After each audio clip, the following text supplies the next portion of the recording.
არა მარტო ეს შეფასებები იცვლება და ზოგადად როგორც საზოგადოებრივი ქალაქი, ისევ წმინდა მიმართულებითი თვალსაზრისით და კონცეპტუალური თვალსაზრისით და ძალიან ბევრი რამ შეიძლება სულ და სხვა.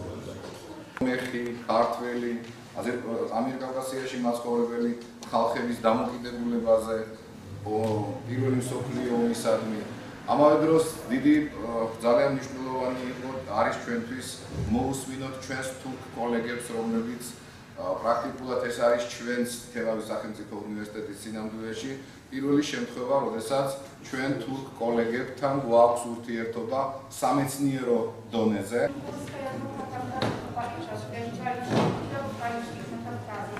დღეს თელავის სახელმწიფო უნივერსიტეტში ტარდება რიგით მესამე საერთაშორისო სიმპოზიუმი მიძღვნილი პირველი მსოფლიო ომის თემისადმი, ეს არის პირველი მსოფლიო ომი და კავკასია.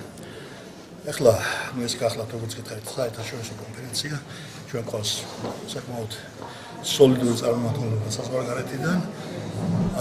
არსი და მნიშვნელობა მოგეხსენებათ, ეხლა აქ პირველ მსოფლიო ომზე არ არის, ზოგადად ის ჩამოსული პროფესორას პიროვნებანი, რომელიც დღეს მონაწილეობენ ჩვენს ამდენ სიმპოზიუმში, არის ერთ-ერთი მთავარი დამადასტურებელი, რომ უნივერსიტეტის ზოგადი მიმართულებები არის ძალიან სწორი, ძალიან კარგი და სტრატეგიული მიმართულებითაც ჩვენ მოგვდგავთ იმ ნაბიჯებს, რომელიც თავისი სტანდარტით შეესაბამება სწორედ საერთაშორისო დონეზე. თელავის სახელმწიფო უნივერსიტეტში დღეს ტარდება მესამე საერთაშორისო სიმპოზიუმი თემაზე პირველი მსოფლიო ომი და კავკასია.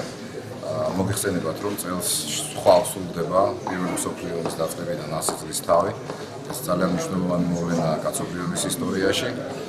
ჩვენი კონფერენციის მიზანს შეადგენს, რომ ის გამოცდილება, რომელიც პირველ მსოფლიო ომმა მისცა ამიერკავკასიის და კავკასიის ქვეყნების წარმომადგენლებს, სომხებს, აზერბაიჯანელებს, ქართველებს, ჩრდილოეთ კავკასიის წარმომადგენლებს, თურქებს, რუსებს, აი ეს ყველაფერი თავი მომყაროთ, გავაანალიზოთ და შესაბამისად დღევანდელ სიტუაციაში ვიმსჯელოთ იმ გამოწვევების თაობაზე, რომელიც 21 საუკუნის 10-იანი წლებისათვის სახეზეა დღევანდელ მსოფლიოში.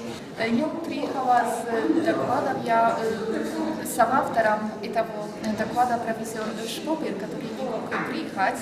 В докладе я буду говорить о поляках на Кавказе во время Первой мировой войны.